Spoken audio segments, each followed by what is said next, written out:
ప్రియ తండ్రి, యేసునామమున మరొకసారి మీ పాదముల చెంతకు వస్తున్నాం. కొంత సమయాన్ని ఇలా ఆరాధించుకోవడానికి ఇచ్చిన కృపను బట్టి మీకు పొందినారు. మనలో పాలు పొందని ఉండగా వాక్యపు వెలుగులో మమ్మల్ని మేము పరీక్షించుకొని సరి చేసుకొని యోగ్యమైనది బడిలో పాలు పొందడానికి కృప దయచేయి. చదువుకునే లేఖన భాగం ద్వారా మీరు మాతో మాట్లాడండి. మీ మెల్లని స్వరాన్ని వినిపించండి. మీ ఆత్మతో నింపి మీరు వాడుకునండి. వాక్యం వెల్లడి ఎవరితోనే వెలుగు మాలో తీసుకొని రండి. పాపికి రక్షణ, విశ్వాసకి ఎదుగుదల, ముందుకు నడిచే ప్రజలకు అధిక మనముకు నడిపించు.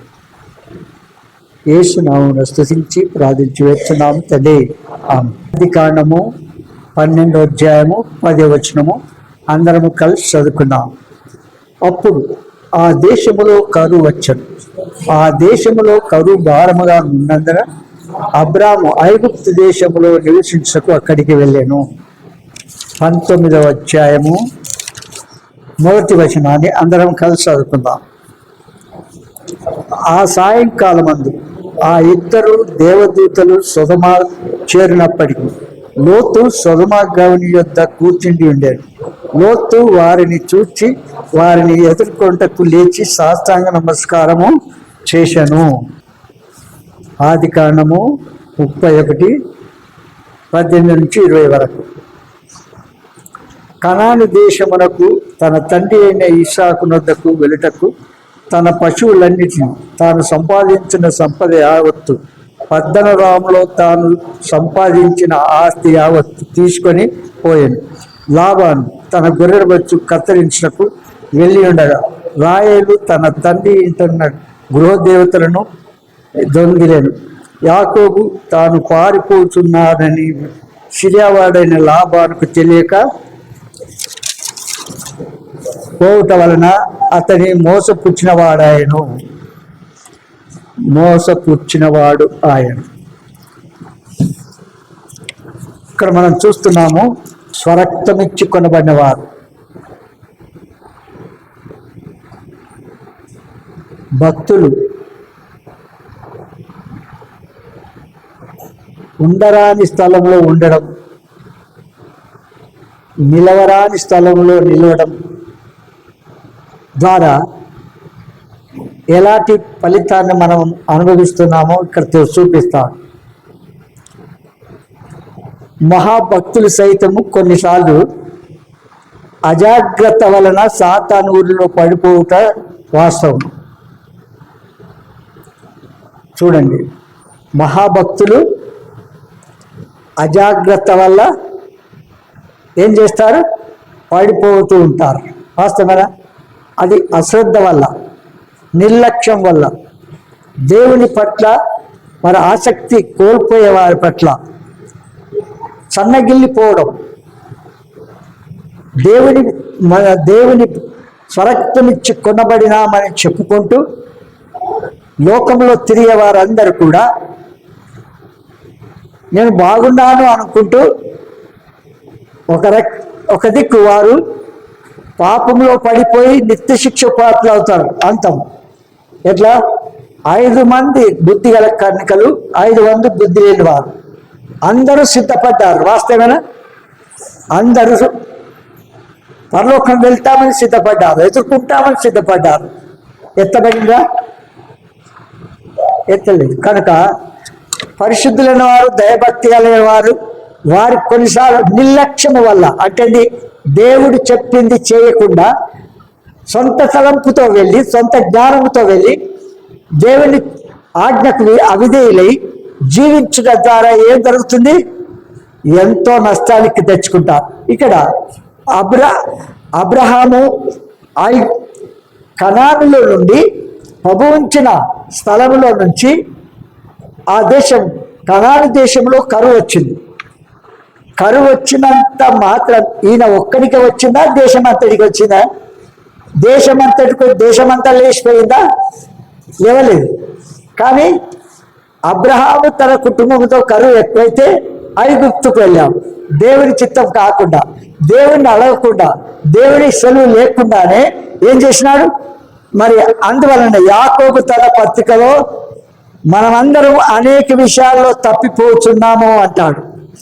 తాను నిలుచుచున్నానని తలంచుకొని వాడు పడిపోకుండానట్లు జాగ్రత్తగా చూసుకొని, మరి పౌలు కొరింథీయులకు రాసినాడు, పైన పేర్కొనబడిన భక్తులను పరీక్షించగా వారు తాను ఊరిలో సులువుగా చిక్కుపెట్టు పాపంలో చిక్కుకున్నట్టు చూస్తాము. సాతాను తనకు దొరికిన ప్రతి అవకాశమును సద్వినియోగం చేసుకుంటూ, కావున అపవాది తంత్రములను మనం ఎదుర్కొన్నట్లుగా సర్వాంగ కవచము ధరించుకొనవలెను. భక్తుల జీవితములు నేడు మనకు బోధగా హెచ్చరికగా ఉన్నవి. ఒకంత పరిశీలింతము. చూడండి ఇక్కడ ఏమంటారు, తాను నిలుచుచున్నానని తలంచుకున్నవాడు. మొదటి కొరింథీయులకు రాసిన పత్రిక 10వ అధ్యాయం 12వ వచనం. చూడు, తాను నిలుచుచున్నానని తలంచుకున్నవాడు పడకుండా, అంటే పాపములో పడకుండానట్లు, లోకములో పడిపోకున్నట్లు, దేవునికి విరుద్ధమైన క్రియల్లో పడిపోకముందు ఏం చేయాలో పడకున్నట్టు జాగ్రత్త చూసుకోవాలంటే దేవుని సన్నిధిని నిర్లక్ష్యం చేస్తూ దేవునితో గడపకుండా, ఒక్క సంగతి మీకు తెలియజేస్తాను ఏంటంటే, మీరు తెలుసుకోవాలా, అట్లు మీరు సిద్ధపడడం చాలా మంచిది. పరలోక రాజ్యంలో ఒక సంగతి మీకు చెప్తున్నాను, ప్రతి వారికి స్థలం సిద్ధపరుస్తున్నాడు దేవుడు.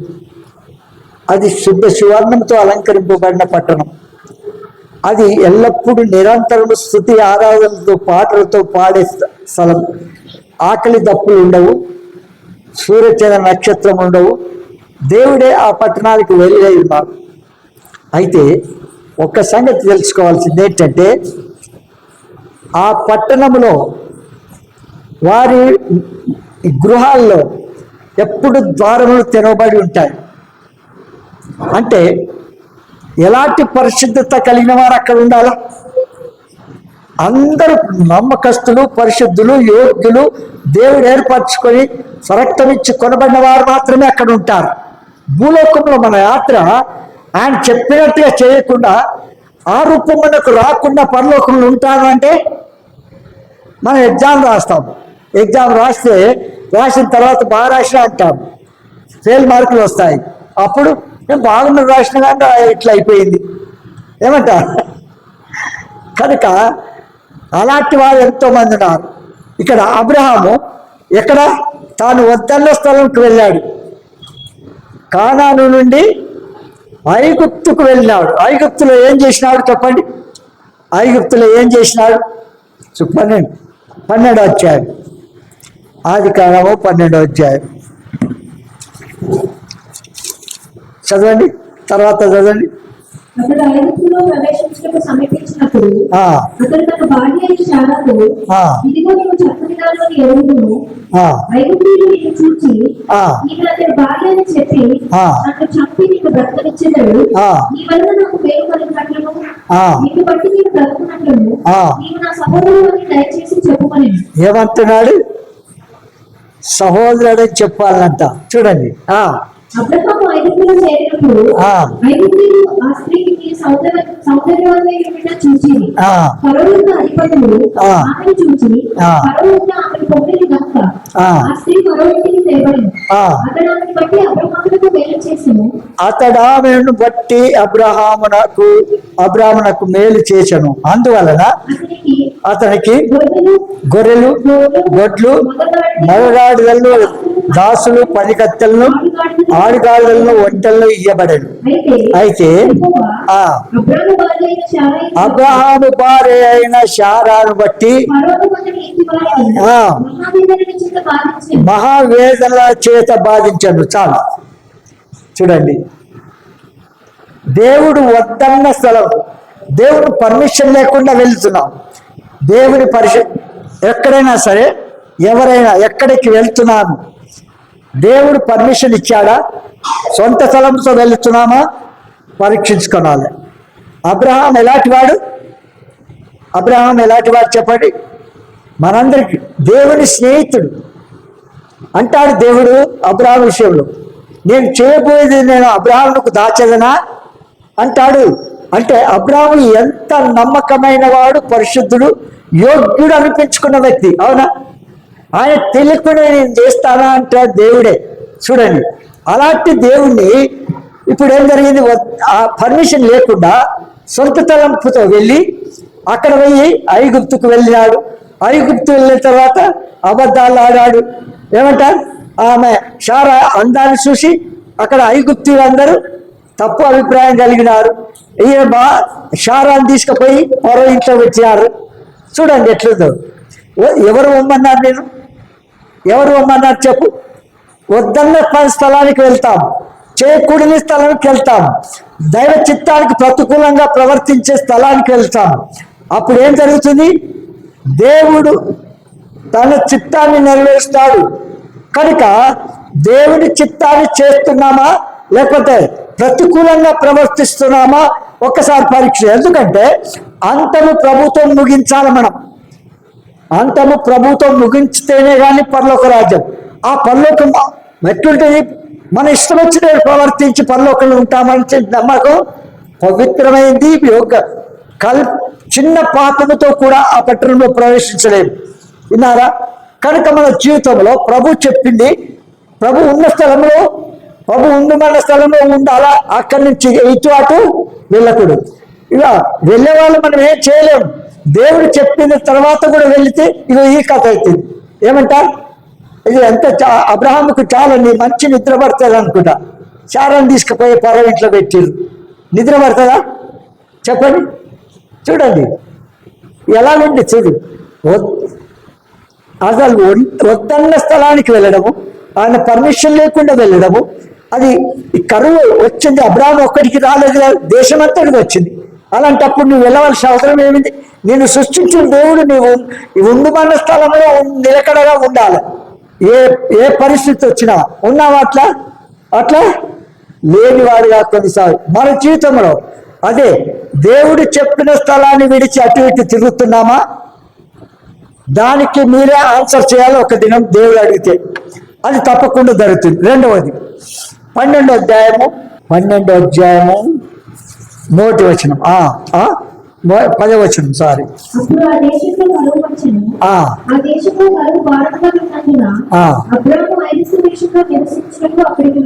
చాలు. తర్వాత 19వ అధ్యాయం 1వ వచనం.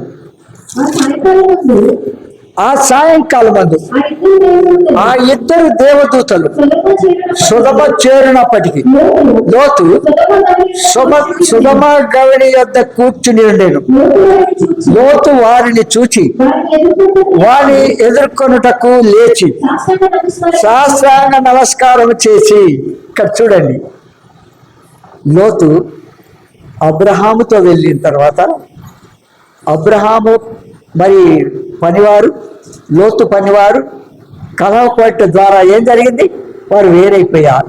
వేరైపోయిన తర్వాత లోతు ఏం చేసినాడు? యోర్దాను నది ప్రాంతంలో పచ్చగా నీళ్లు ఉంటాయి, పంటలు బాగా పండించుకోవచ్చు, ధనవంతులను కావచ్చు, పరలోకంలో ఇదంతా తీసుకొని పోతా అనుకోవచ్చు. ఏమంటారు? అలాంటిగా ఆ పచ్చని స్థలాన్ని చూసుకొని వెళ్ళిపోయాడు. ఆ సుధమ గుమర సంగతి వాళ్ళకి తెలియకుండానే. అయితే మొదటిగా ఆ సుధమ పట్టణ ఎక్కడ వెలుపట గుడారం వేసుకొని ఉన్నాడు. గుడారం వేసుకొని ఉంటే ఆ తర్వాత కొంతకాలానికి క్రమంగా సుధమలో ప్రవేశించాడు. సుధమలో ప్రవేశించిన తర్వాత ఏం జరిగింది? అక్కడ పెద్దలతో, అక్కడ సుధమ పెద్దలతో కలిసి వారితో సహవాసం చేస్తున్నాడు. అంటే దేవుని పిల్లలు కాని వారితో సహవాసం చేయడం, దేవుని చిత్తానికి ప్రతికూలంగా ప్రవర్తించే వారితో సహవాసం చేయడం అది దైవకమా? ఎన్నడూ కాదు. కనుక ఇక్కడ ఏమంటాడు? కల్దీల దేశము నివసించుతుంది. అబ్రహాము మహిమగల దేవుని పిలిచి పౌలు పాలు తేనెలు ప్రవహించు కనాను దేశములకు నడిపించాడు. ఆ దేశమున తన సంతానమునకిచ్చదనని కూడా వాగ్దానం చేశాడు. అయితే వాగ్దాన దేశమైన కనానులో కరువు రాగా అబ్రహాము ఐగుప్తుకు వెళ్ళాను. ఈ సందర్భంలో అబ్రహాము యొక్క విశ్వాసము చలించను గనుక విశ్వాసముతో గాక వెలుచూపుతో నడిచెను. ఏం చేసినాడు? విశ్వాసముతో కాక వెలుచూపులు నడిచాడు. ఒక్కరు ఇంటిస్తారు. ఏమిస్తారు? ఎట్లా? ఏం పోతావులే, ఏం ప్రార్థన చేసుకుంటారులే, లేకపోతే ఎప్పుడు త్వరగా ఎందుకు వస్తావులే, మెల్లగా ఇంటిస్తారు అంతే. ఇంటిచ్చిన తర్వాత సైలెంట్గా, అది కూడా సైలెంట్గా. అది దేవుని పనా సైతాన్ పనా? దేవుని చూడు, కెరూబులు నీకు చెప్పాలనుకున్నా అది ధ్యానించాను కొద్దిగా, కానీ నాకు తృప్తి లేదని ఆ సబ్జెక్ట్ తీసుకోలేదు.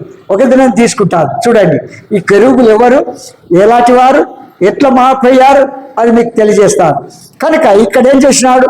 విశ్వాసముతో గాక వెలుచూపుతో నడిచాడు.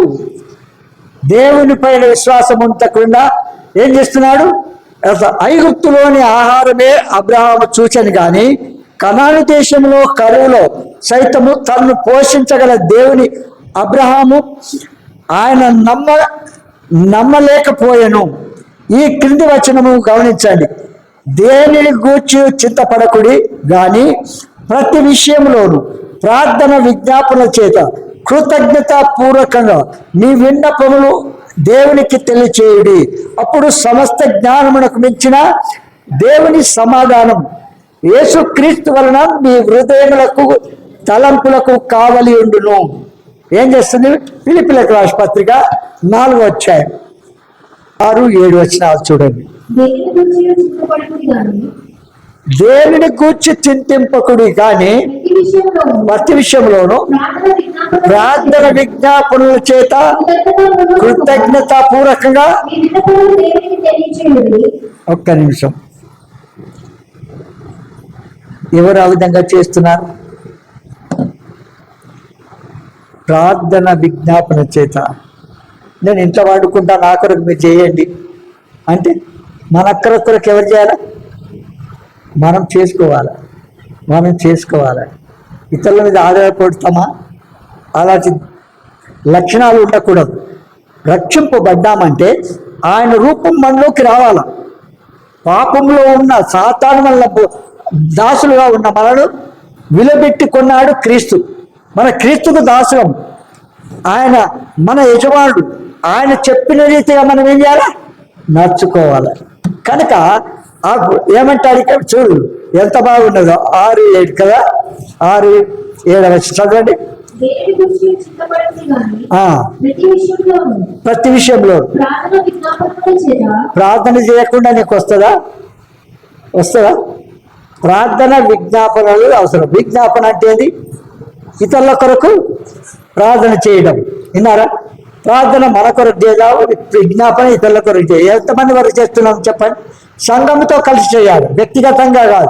వ్యక్తిగతంగా చేసింది ఎవరు వినరు. సంఘముతో కలిసి ప్రార్థన చేస్తారా? చెప్పండి చూద్దాం. ఊరంతా తిరుగుతారు, పోయి అలసిపోయిన పడుకుంటారు. అది దైవ చిత్తానికి ప్రతికూలం.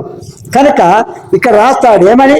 ఇక్కడ అప్పుడు అబ్రహాము విశ్వాసమునకు పరీక్ష ఎదురయ్యను.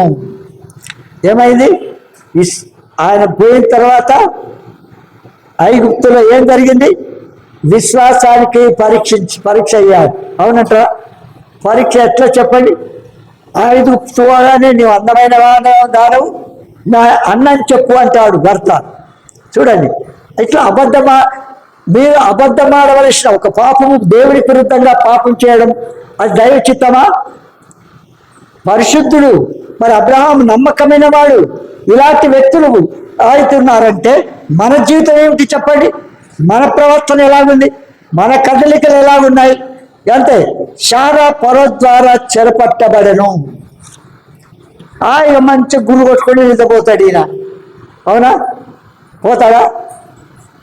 శారాను తీసుకుపోయి ఆ ఇంట్లో పెట్టి ఆయన సహోదరుడు అని చెప్పి అబద్ధమాడి మరి ఎంత ఘోర పాపటి. ఐగుప్తులో ఉండగా ఎన్నో కీళ్లను అనుభవించను. మెట్టుకు ఐగుప్తు నుండి బయటకు వచ్చాను, కానీ ఐగుప్తు నుండి బయటకు వస్తూ ఆగను వెంట పెట్టుకొని వచ్చాను. ఆమె ద్వారా ఎన్నో కీళ్లు అనుభవించాడు. అవునా? అబద్ధాలాడాడు. తర్వాత మరి ఇంకా పని మనిషిని పెట్టుకొని ఏం చేసిండు? పని మనిషితో సహవాసం చేశాడు. అది దైవ చిత్తమా? ఎన్నటికీ కాదు. అంటే దాని ఉద్దేశం పరిశుద్ధులు, దేవుని పిల్లలు, భక్తులు అనబడేవారు, స్వరక్తం ఇచ్చి కొనబడినటువంటి వారు దేవుని ఆజ్ఞను అతిక్రమిస్తే ఏం జరుగుతుంది? వీరి పాపానికి మరి నిత్య శిక్ష అనుభవించాలి.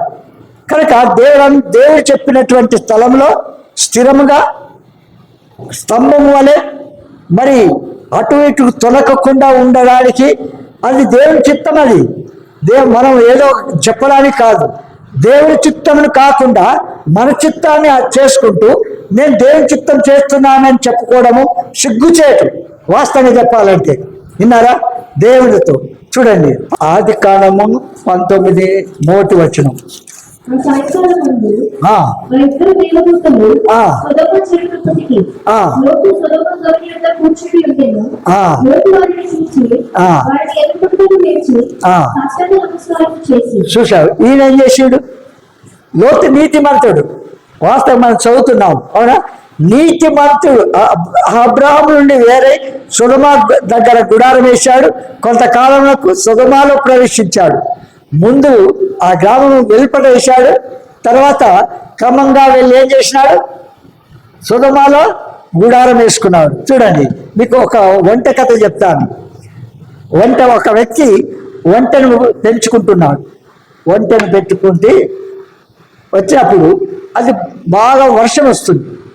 చాలా వర్షం వస్తే అది వీళ్ళకున్న గుడారంలో వర్షం చాలా వస్తుంది. కొద్దిగా ఏం చెయ్యి, నాకు తల పెట్టుకోవడానికి స్థలం ఇయ్యి అన్నారు ఆ గుడారంలో. ఇవంటే అప్పుడు అది తన వంటే కనుక ఏం చేస్తాం? ఇస్తావా లేదా? దాన్ని చూడండి. అది ఇచ్చిన తర్వాత ఇంకా ఎక్కువ ఏంటి అంటే ఇక్కడ కొద్దిగా ముందుకు వస్తా అన్నాడు. ముందుకు వచ్చిన తర్వాత తాను ఆ గుడారం అంతా ఆక్యుపై చేసుకుంది. వీళ్ళు బయటకు వచ్చిండ్రు, వాళ్ళు లోపలికి ఉన్నారు. ఎట్లుంది చెప్పండి? ఎట్లుంటుంది? గుడారంలో ఉన్నవారు బయటికి రావడం, మరి ఒంటె లోపల పోవడం ఎట్లుంది? మన భక్తి కూడా మనం ఏం చేస్తున్నాం? ఈయన లోతు మొదట వెలుపట సొదొమ వెలుపట గుడారం వేసుకున్నాడు. తర్వాత వెళ్ళి మరి సొదొమలో గుడారం వేసుకున్నాడు. ఆ గుడారం వేసుకున్న తర్వాత కూడా మరి అక్కడ పెద్దలతో సహవాసం చేసినాడు. గాని యొక్క వారితో కూడా కూర్చున్నాడు. దుష్ట సాంగత్యం మంచి నడువు చెడుతుందనే సంగతి మర్చిపోతున్నాం. మనం ఏం చేస్తాం? వచ్చిరాని మాటలతో, ఆత్మీయంగా ఎదగలేని వారితో మరి దిగదారిపోతే ఇంకా నష్టాన్ని అనుభవిస్తారు. చూడండి, కనుక మన జీవితంలో దేవుడు వద్దన్న స్థలంకి వెళ్ళడం, దేవుడు వద్దన్న పని చేయడము, మనం ప్రతికూల పరిస్థితులు ఎదుర్కొనడం ఎంతో నష్టానికి గురవుతుంది. కనుక లోతు అలా ఉన్నాడు. లోతు నీతిమంతుడే కానీ ఆత్మీయంగా పడిపోయి భౌతికమైన ఆశలతో సొదొమలో చేరి సొదొమ పెద్దలతో గౌన్యత కూర్చుండెను. చివరికి వారిలో ఒకడాయను. సొదొమలోని ఏం చేసినాడు? ఒక్కడే కాకుండా సొదొమలో ఉన్నటువంటి మరి తనకున్న కుమార్తెలను సొదొమ వారితో పెళ్లి చేసినాడు. ఎట్లుంది చూడండి. సొదొమ వారితో పెళ్లి చేసి ఏం చేసినాడు? అల్లుళ్ళు ఏర్పరచుకున్నాడు. కానీ ఒకనొకటికి చివరికి వారిలో ఒకడాయను. సొదొమలో మరి పాపం పండగ వారి పైకి దేవుని తీర్పు వచ్చను. భక్తుని సహవాసం విడిచి, పరిశుద్ధుల సహవాసం విడిచి లేదా స్వరక్తమిచ్చి కొనబడిన సహవాసం విడిచిపెట్టి భక్తిహీనులతో చేరి సంపాదించిన ఆస్తి ఆ తీర్పులో కాలిపోయాను. ఏమైంది? తాను సంపాదించిన ఆస్తి అంతా కాలిపోయింది. ఎందుకు చెప్పండి? సొదొమ గొమొర్రా యొక్క పాపం ఆకాశం అంటుందిగా పెరిగిపోయింది. అంటే ఈయన తన నీతిని బట్టి, అక్కడ జరుగుతున్న పనులను బట్టి మనసు ఆయాసపరుచుకుంటున్నాడు. కానీ అక్కడి నుంచి వెలుపడికి వస్తున్నాడా? సంపాదించిందంతా మళ్ళీ వెళ్ళిపోతుందేమో అని తను ఏం చేస్తున్నాడు? చూడండి, భక్తుని సహవాసం విడిచి భక్తిహీనులతో చేరి సంపాదించిన ఆస్తి ఆ తీర్పులో కాలిపోయాడు. భార్య ఉప్పు స్తంభమాయను. కుమార్తెలు భ్రష్టులైరు. కుమార్తెలు ఏమైంది? భ్రష్టులైరు. ఏం చేస్తున్నాం? పెళ్లి కాకపోతే ఎవరో ఒకరు పెళ్లి క్రైస్తవుడు కదా చేద్దాంలే, చింతపని చేస్తాడు తర్వాత ఆయన సంగతి తెలియదు వీళ్ళకి. ఆయన కనుక మన జీవితంలో దైవ చిత్తానికి లోబడాలా, ఆయన చెప్పిన స్థలంలో ఉండాలా, ఆయన చెప్పింది చేయాలా. ఎక్కడ ఏదైనా చేయాలనుకుంటే ఆయన పర్మిషన్తో వెళ్ళిపోవాలి, ఆయన పర్మిషన్.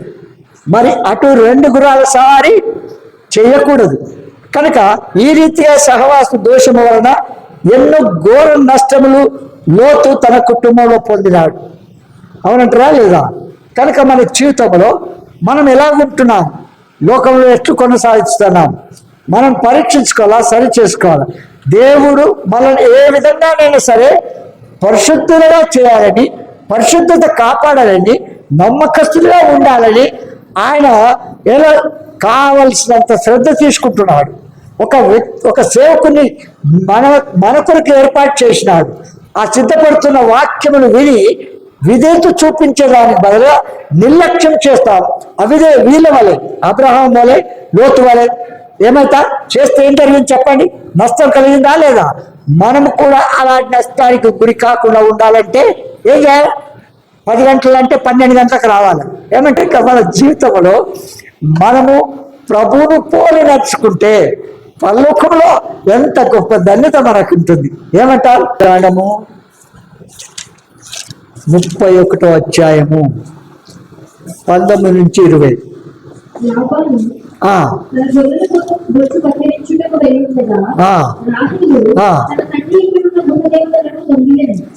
ఏం చేసిందట? గృహదేవతను, నేను మంచి పని కూతురు కదా కదా చూడు, విగ్రహాలు వారికి అవసరం అసలు అవసరం లేదు, కానీ వారి గృహదేవతను దొంగిలించింది. యాకోబు తాను పారిపోతున్నానని సిరియావాడైన లాబాలకు తెలియచేయక పోవటం వలన అతని మోసపుచ్చిన వాడాయను. ఏమాయడు? అతని మోసపుచ్చిన వాడాయను. కనుక ఇక్కడ యాకోబు చూస్తున్నాం. యాకోబు ఎలాంటి వాడు? ఇశ్రాయేలుగా మార్చాడు దేవుడు యాకోబును. అవునా? అలాంటి మరి యోగ్యుడైనటువంటి యాకోబు తన అన్నను తండ్రిని మోసం చేసి పద్దనరాముకి చేరను, అక్కడ కూడా తన మామను మోసం చేశాడు. అయితే యాకోబు తన మామ చేత బహుఘోరముగా మోసపరచబడేది. మళ్ళీ అంటే అర్థం ఏంటంటే, మోసగాడు ఎవరు దొరికిండు? అంతకంటే మోసగాడు దొరికిండు. విన్నారా? ఈయన యాకోబు మోసగాడు, వాళ్ళ మామ అంతకంటే మోసగాడు. చూడండి ఎట్లుందో. తర్వాత ఫలితముగా అక్కడ బహుగా శ్రమపడను, ఎంతో విస్తారంగా ఆస్తి సంపాదించను, కానీ అతడు ఉండకూడని స్థలంలో ఉండెను. అవునంటరా? ఆస్తి, అంతస్తులు, మిద్దెలు, మేడలు ఇవన్నీ సంపాదించి దేని కొరకు చెప్పండి? తాత్కాలికంగా మనం ఈ లోకంలో కొనసాగించి జీవనోపాధి గడపడానికి మాత్రమే. కనుక ఎక్కువ మనం ఆశించవద్దు. దేవుడు ఏ స్థితిలో మనం వెళ్తే ఆ స్థితిలో దేవుడికి థ్యాంక్స్ చెప్పాలి. కానీ ఇక్కడ ఏం జరిగింది? అక్కడ ఉండరాని స్థలంలో ఉండి బేతేలులో తనకు ప్రత్యక్షమై దేవుని తిరిగి అతని ప్రత్యక్షమై బేతేలుకు వెళ్ళమని సెలవిచ్చాడు. అయితే కృప ద్వారా దేవుడు యాకోబును కాపాడుతూ భద్రపరిచాడు.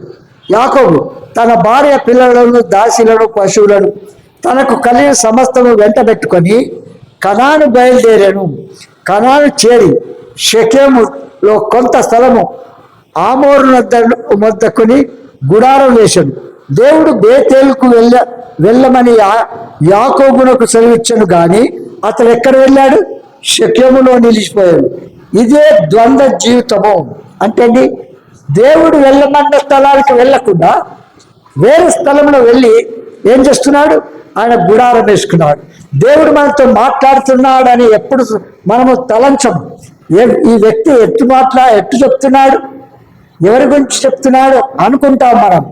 దేవుడు తన దాసుల ద్వారా, సేవకుల ద్వారా, పరుషుల ద్వారా మనతో మాట్లాడుతూ ఉంటే దాన్ని నిర్లక్ష్యము చేయకూడదు, దాన్ని ఓవర్లుక్ చేయకూడదు, దాన్ని పక్కకు తోసివేయకూడదు. నేను ఏ రకంగా ఉన్నానని పరీక్షించుకోవాలి. ద్వంద్వ జీవితము కలిగి సగము విధేయత, సగము శరీరాశలతో జీవితం జీవించాడు. తాను అక్కడ ఉండగా తన కుమార్తె అయిన దీనా వెళ్ళి షెకెము వారితో సాంగత్యం చేసింది. ఎవరు? లోతు యొక్క కుమార్తె దీనా. అక్కడ వెళ్ళిన తర్వాత షెకెము వారితో ఏం చేసింది? స్నేహం చేయడం, ఆటలాడుకోవడం, లిప్స్టిక్లు పెట్టుకోవడం, ఇంకా తల ఎంట్రుకలకు సవరాలు పెట్టుకోవడం, ఇంకా బ్యూటీ పార్లర్కి వెళ్ళడం, ఇదంతా చూడండి ఎట్లుందో. లోకంలో ఉన్న వారితో స్నేహం చేస్తే వాళ్ళ లక్షణాలు వస్తాయా రావా మనకు? లోకం మన దేవుని పిల్లలతో సహవాసం చేస్తే దేవుని రూపం వస్తుంది. అయితే దేవుని పిల్లలు దయ్యం పిల్లలాగా మాట్లాడతారు ఈ దినాల్లో, తప్పుడు సలహా ఇస్తారు. చూడండి, అది సాతాను వాళ్ళు దూరి ఆత్మీయ సహాయం ఆత్మీయంగా ఎదగాలనే సలహా ఇవ్వరు. వాళ్ళు ఆత్మ చల్లారిపోయే స్థలాలు, మరి రాకుండా చేసే సలహాలు, మరి ఉన్నవారిని పోగొట్టే సలహాలు ఇస్తూ ఉంటారు. ఇది దైవ చిత్తమా? అదన్నిటికీ కాదు. ప్రతికూలంగా ప్రవర్తించి ఏం జరిగింది చెప్పండి? కుమార్తెలు భక్తులైరి వద్దన్న స్థలంకి వెళ్ళి అక్కడ గుడారం వేసి వారితో ఉన్నందుకు ఏమైంది చెప్పండి? యాకోబు అంత భక్తి కలిగిన వాడు, అంత భయం కలిగిన వాడు, మరి దేవుని ఉద్దేశాన్ని నెరవేర్చకుండా ఏం చేసి మోసగాడైన మామ దగ్గరికి వెళ్ళి మోసగాడికి మోసగాడు దొరికినాడు. విన్నారా? కనుక మన జీవితంలో ప్రభు పోలి నడుచుకోవాలి, ప్రభు చెప్పింది చేయాలి. ప్రభు అందుకంటాడు, సహవాస దోషం వలన ఎన్నో ఘోరములు నష్టము లోతు తన కుటుంబం పొందాడు. కనుక మన జీవితంలో వీటన్నిటిని మనం ఒకసారి పరీక్షించుకుంటాం. మన జీవితం ఎలా కొనసాగిస్తున్నాం మనం పరీక్షించుకొని యోగ్యమైన బడిలో పాలు పొందాలని ప్రభు పేట మనం చేస్తున్నాం. ప్రియతండి, యేసునామమున మరొకసారి ప్రార్థనకు వస్తున్నాం. మానవ దురాత్మ విత్తబడిన వాక్యానికి పరిశుద్ధాత్మ కార్యం లోతుగా జరిగించి పాపకి రక్షణ విశ్వాసకి ఎదుగుదల ముందుకు నడిచే ప్రజలకు అధిక మహిమకు నడిపెట్టు. యేసునామమున స్తుతించి ప్రార్థించి వేస్తున్నాము తండ్రి. ఆమేన్.